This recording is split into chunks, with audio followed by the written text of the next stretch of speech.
সুপ্রিয় দর্শক, স্বাগত জানাচ্ছি। বাংলাদেশ বিশ্বের সবচেয়ে বড় বদ্বীপ।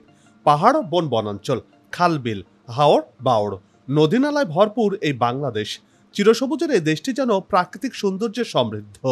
আয়তনের দিক থেকে বেশি বড় না হলেও এই দেশে গ্যাস, কয়লা, চুনাপাথর সহ বেশ কিছু প্রাকৃতিক ও খনিজ সম্পদের উৎস রয়েছে।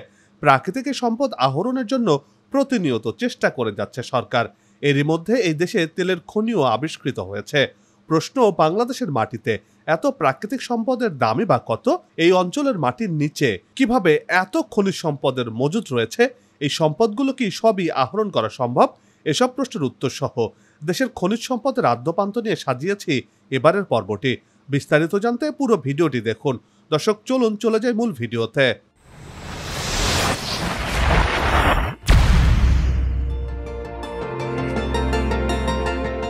ভৌগোলিক দিক থেকে বাংলাদেশ পৃথিবীর মানচিত্রে একটি স্বতন্ত্র বৈশিষ্ট্যের অধিকারী দেশ। আবহমান কাল থেকে বাংলার ভৌগোলিক সীমানা অনেকবার পরিবর্তিত হলেও পাহাড়, পর্বত, অরণ্য, বনাঞ্চল ও সমুদ্র বাংলাদেশকে ঘিরে রেখেছে। নদীমাতৃক এই দেশে 58টি আন্তর্জাতিক নদী সহ সর্বত্র ছড়িয়ে ছিটিয়ে রয়েছে। বর্তমানে 1008টি নদ নদী রয়েছে বাংলাদেশে। এসব নদীপথের দৈর্ঘ্য 22,000 কিলোমিটার। এসব নদ নদী একদিকে যেমন শহর, নগর, বন্দর গড়ে তুলতে সহায়তা করছে, তেমনি অন্যদিকে দেশের সংস্কৃতিকেও নিয়ন্ত্রণ করছে। এই নদ নদী উজান থেকে মাটি বালু টেনে এনে সমুদ্রতে ফেলছে, আর এই পথে অসংখ্য খনিজ সম্পদ টেনে নিয়ে আসছে এই নদী।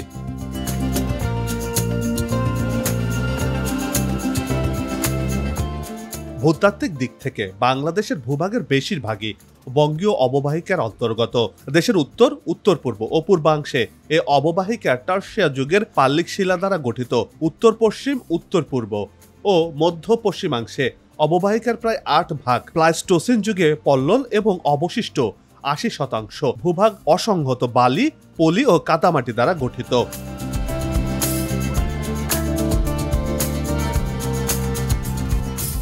সুজলা সুফলা শস্য শ্যামলা এই দেশের রূপের যেন শেষ নেই। নদী, নালা, হাওর বাওড় আর বিলে ঘেরা চিরসবুজ এই বাংলা এক এক সময় এক এক রকম করে ধরা দিয়েছে। এই বাংলার রূপে বিমোহিত হয়েছেন কত কত কবি, সাহিত্যিক, বণিক, তার কোনো ইয়াত্তা নেই। আর তাই তো ষড়ঋতুর এই দেশকে আদর করে রূপসী বাংলাও বলা হয়ে থাকে।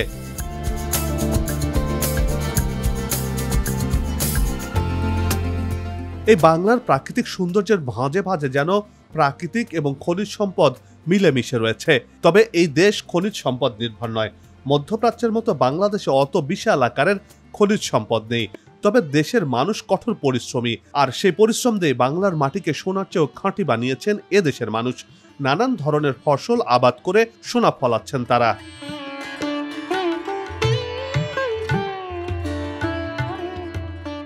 আর এই দেশে রয়েছে যৎসামান্য প্রাকৃতিক গ্যাস, কয়লা, জ্বালানি তেল, চুনাপাথর, নুড়ি পাথর, গন্ডশিলা, ইউরেনিয়াম, কাঁচবালি, চীনামাটি, কঠিন শিলা, পিট কয়লা, ইটের মাটি, পিট, সৈকত বালি, ভারী মণিক, ভারী মেটাল ও লাইমস্টোনের কিছু প্রাকৃতিক সম্পদ আনাচে কানাচে ছড়িয়ে ছিটিয়ে রয়েছে, যার কিছু আহরণ করা হচ্ছে, আর এসবের বেশিরভাগই মাটির নিচে চাপা পড়ে রয়েছে। এসব খনিজ সম্পদকে কাজে লাগাতে বর্তমানে খনিজ সন্ধানের কাজ এগিয়ে চলছে।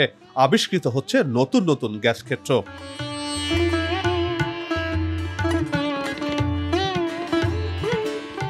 বিশ্বের সবচেয়ে বড় উপসাগর হলো বঙ্গোপসাগর। এই সাগরের তলদেশও মাছের ভান্ডার রয়েছে, তেমনি রয়েছে নানা ধরনের প্রাকৃতিক সম্পদও। এই গভীর সমুদ্রের তলদেশে মলিবডেনাম, ম্যাগনেসিয়াম, ক্রাস্ট, তামা, সীসা, জিঙ্ক, সালফাইডের অস্তিত্ব পাওয়া গেছে। সাগরের তলদেশে 30 থেকে 80 কিলোমিটার গভীরে সিমেন্ট শিল্পের কাঁচামাল, ক্লে সন্ধান মিলেছে।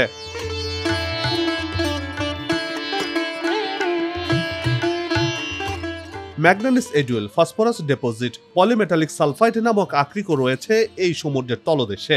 মণিমুক্ত, সোনা রূপা সহ নানা ধরনের মহামূল্যবান ধনরত্ন রয়েছে এই সমুদ্রের তলদেশে। তবে এগুলো এখনো পর্যন্ত উত্তোলন করা সম্ভব হয়নি বাংলাদেশের পক্ষে। আগামীতে এসব সম্পদ উত্তোলনের জন্য প্রস্তুতি নিয়ে এগুচ্ছে বাংলাদেশ।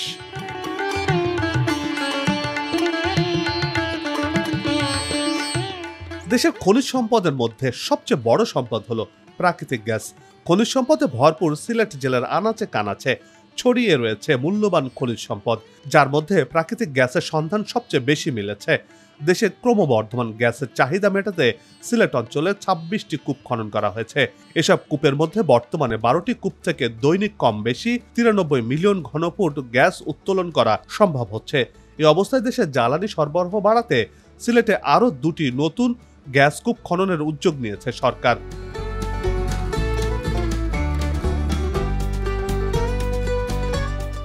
সম্প্রতি সিলেটে গ্যাসের খনিতে জ্বালানি তেলের সন্ধান মিলেছে। জৈন্তাপুর ও গয়েনঘাট এলাকার ১০ নম্বর কূপ খনন করে প্রথম স্তরে তেলের সন্ধান পাওয়া গেছে। খনন করার সময় যে প্রেসার পাওয়া গেছে তাতে প্রতি ঘন্টায় ৩৫ ব্যারেল বা ১৫৯ লিটার তেল উত্তোলন করা সম্ভব হয়েছে। প্রথম দিনে ২ ঘন্টায় ৭০ ব্যারেলের মতো তেল উত্তোলন করা সম্ভব হয়েছে।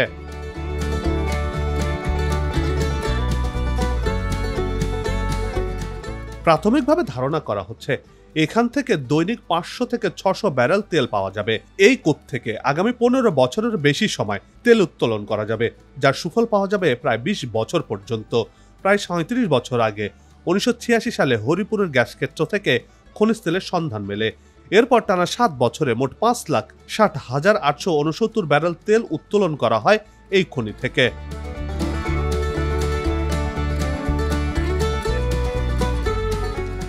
এরই মধ্যে দ্বীপ জেলা ভোলাতে প্রাকৃতিক গ্যাসের সন্ধান মিলেছে, এ কথা তো সবারই জানা। এবার ভোলা সেই উত্তোলিত গ্যাস জাতীয় গ্রিডে যুক্ত করা হয়েছে। সঞ্চালন লাইন না থাকায় দ্বীপ জেলা ভোলা থেকে সিএনজিতে রূপান্তর করে তা শিল্পে সরাসরি সরবরাহ করা হয়েছে। তবে এই জেলাতে আরও গ্যাস থাকতে পারে বলে ধারণা করা হচ্ছে। অন্যদিকে সমুদ্র গ্যাসের সন্ধানের কাজ এগিয়ে চলছে। বর্তমানে দৈনিক গ্যাসের চাহিদা রয়েছে প্রায় ৪,০০০ মিলিয়ন ঘনফুটের মতো, আর সরবরাহ করা হচ্ছে ৩,০০০ মিলিয়ন ঘনফুটের নিচে। চাহিদা মেটাতে নানা উপায়ে গ্যাসের সরবরাহ বাড়ানোর কাজ এগিয়ে চলছে।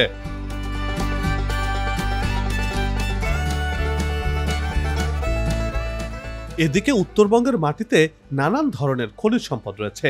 এর মধ্যে এই উত্তরের মাটিতে কয়লার সন্ধানও মিলেছে। ১৯৬২ সালে জয়পুরহাটের জামালগঞ্জে প্রথম কয়লা খনি আবিষ্কারের মধ্য দিয়ে বাংলাদেশে কয়লা খনির যাত্রা হয়েছিল। এরপর একে একে দিনাজপুরের বড়পুকুরিয়া, ফুলবাড়ি, নবাবগঞ্জের দিঘিপাড়া, রংপুরের খালাসপীর এলাকাতে কয়লার খবর মিলেছে। এবার নতুন করে প্রথমবারের মতো দেশের পাহাড়ি অঞ্চল খাগড়াছড়ির মাটিরাঙ্গা উপজেলার আমতলী ইউনিয়নের দুর্গম এলাকাতে কয়লা খনির সন্ধান মিলেছে। দেশের মাটিতে কয়লার মতো গুরুত্বপূর্ণ খনিজ সম্পদ নতুন করে আশার আলো সঞ্চার করেছে।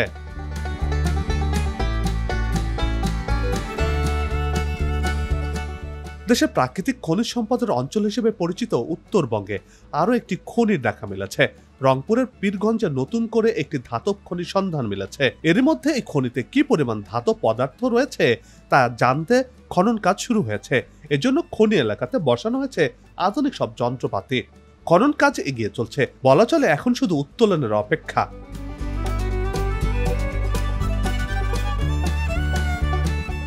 খনিতে লোহার সঙ্গে কপার, নিকেল ও ক্রোমিয়ামেরও উপস্থিতি পাওয়া গেছে। এগুলো সহ অন্যান্য খনিজ সম্পদ থাকতে পারে বলে প্রাথমিকভাবে ধারণা করা হচ্ছে। এমনকি এই খনিতে সোনাও থাকতে পারে বলে ধারণা করছেন অনেকেই। ১৯৭৪ সালে দিনাজপুরের মধ্যপাড়ায় মূল্যবান গ্রানাইট পাথরের সন্ধান পায় ভূতাত্ত্বিক জরিপ অধিদপ্তর। ১৯৯৪ সাল থেকে প্রতিদিন এই খনি থেকে উত্তোলন করা হচ্ছে ৫,৫০০ মেট্রিক টন গ্রানাইট পাথর।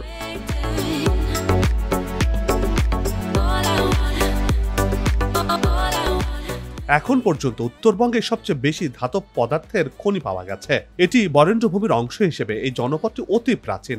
হিমালয়ের পাদদেশে ডুয়ার্সের বনভূমির একটা অংশ এই অঞ্চল দিয়ে পদ্মা ভাগীরথী পর্যন্ত বিস্তৃত ছিল। এই অঞ্চলটি ঘন বনাঞ্চলে আবৃত ছিল। নদী বেষ্টিত হওয়ার কারণে জনবসতির ইতিহাস অতি প্রাচীন এই এলাকার। ফলে উদ্ভিদ কিংবা প্রাণের জীবাশ্ম তথা হাইড্রোকার্বনের এক বিশাল সঞ্চিত ভূগর্ভে থাকা খুবই স্বাভাবিক। সে কারণে এই অঞ্চলে এত ধাতব পদার্থের খনি রয়েছে বলে মনে করছেন বিশেষজ্ঞরা। তারা এও বলছেন এ অঞ্চলে অনুসন্ধান চালালে আরও খনি সন্ধান মিলবে।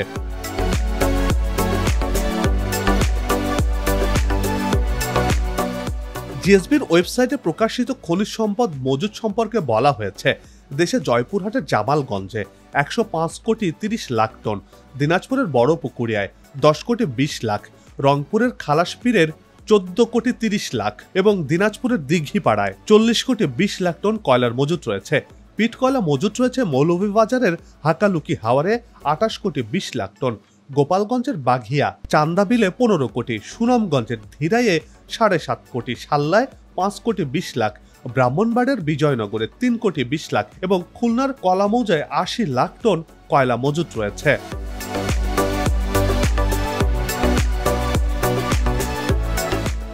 এবার দেশের মাটিতে লোহার খনিও মিলেছে।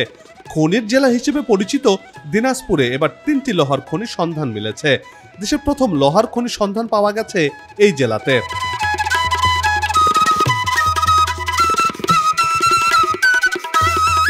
জিওলজিক্যাল সার্ভে অব বাংলাদেশ বা জিএসবি জানিয়েছে এই 3টি খনিতে উন্নত মানের লোহার আকরিক বা ম্যাগনেটাইট রয়েছে। এসব খনিতে লোহার পাশাপাশি মূল্যবান কপার, নিকেল ও ক্রোমিয়ামের উপস্থিতি রয়েছে। ভূগর্ভের 1300 ফুট থেকে 1650 ফুটের মধ্যে হাকিমপুর উপজেলার ইসবপুর গ্রামে লোহার এই স্তর পাওয়া গেছে। খনিটির আয়তন প্রায় 10 কিলোমিটার। খনিতে 500 থেকে 600 মিলিয়ন টন লোহা সহ মূল্যবান পদার্থ রয়েছে বলেও জানিয়েছে জিএসবি।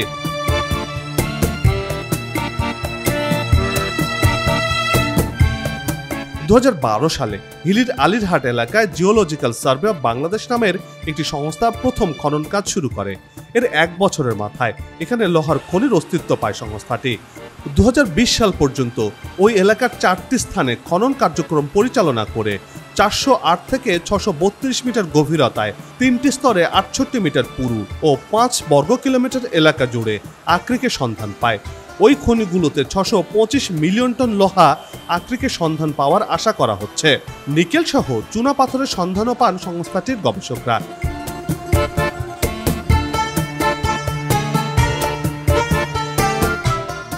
চুনা পাথর মজুতের বিষয়ে জিএসবি বলছে দেশের সবচেয়ে বেশি চুনা পাথর মজুত রয়েছে উত্তরের জেলা নওগাঁতে।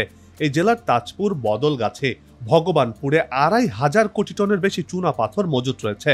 জয়পুরহাট সদরের 10, পাঁচবিবি উপজেলায় 5,90,00,000 এবং সুনামগঞ্জের বাঘালী বাজারে 1,70,00,000, টেকেরহাটে 1,29,00,000 ও লালঘাটে 1,29,00,000 টন চুনা পাথরের মজুত রয়েছে।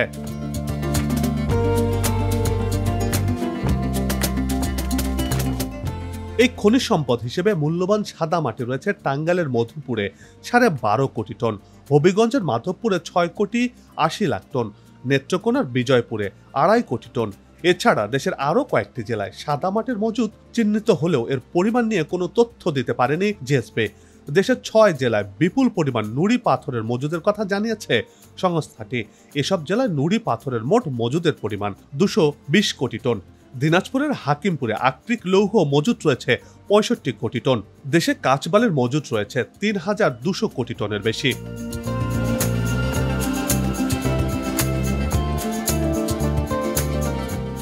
বাংলাদেশে মজুদ খনিজ সম্পদের বাজার মূল্য নিরূপণ করেছে বাংলাদেশ ভূতাত্ত্বিক জরিপ অধিদপ্তর। সংস্থাটির হিসাব অনুযায়ী দেশে প্রাকৃতিকভাবে মজুদ খনিজ সম্পদের মূল্য $2.26 ট্রিলিয়ন বেশি বা 2,26,000 কোটি। বাংলাদেশে মুদ্রায় এর পরিমাণ 241.97 ট্রিলিয়ন বা 2,41,97,300 কোটি টাকা। তবে জিএসবির এ হিসেবে দেশে মজুদ প্রাকৃতিক গ্যাসের মূল্যকে ধরা হয়নি। জিএসবির হিসাবের সঙ্গে প্রাকৃতিক গ্যাসের মূল্যকে বিবেচনায় নেওয়া হলে দেশে মজুদ খনিজ সম্পদের নিরূপিত মূল্য আরও কয়েক ট্রিলিয়ন ডলার বাড়বে বলে জানিয়েছেন সংশ্লিষ্টরা।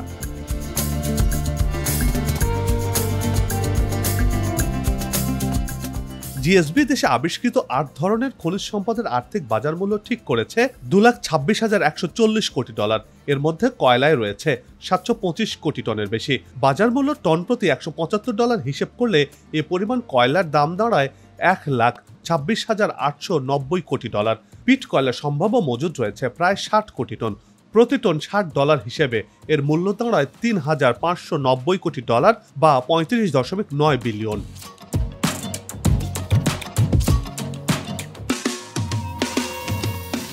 দেশে চুনা পাথর রয়েছে 2,527 কোটি টন। টন প্রতি $30 হিসেবে এ অর্থের পরিমাণ দাঁড়ায় $75,810 কোটি। কঠিন শিলা আছে 20,10,00,000 টন, যার আর্থিক মূল্যমান $542 কোটি। 23 কোটি টন সাদা মাটির মূল্য $2,990 কোটি। কাঁচবালি আছে 511,70,00,000 টন, যার মূল্য $6,140 কোটি। 220 কোটি টন নুড়ি পাথরের মূল্যমান $3,300 কোটি এবং 62.5 টন লোহার মূল্য $6,880 কোটি।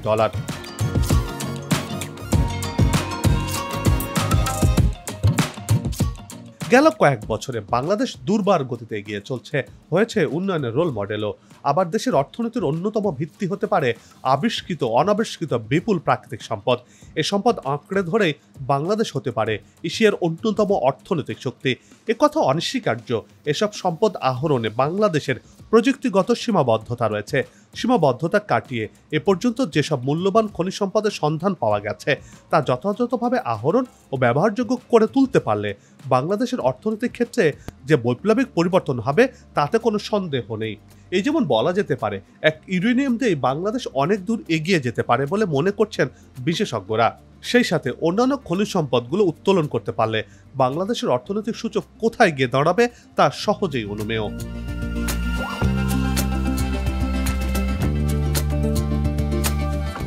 আসুক নতুন দিন, লাঘু খাওয়া উন্নয়নের পালে, এমন প্রত্যাশা রেখেই পর্ব থেকে বিদায় নিচ্ছে।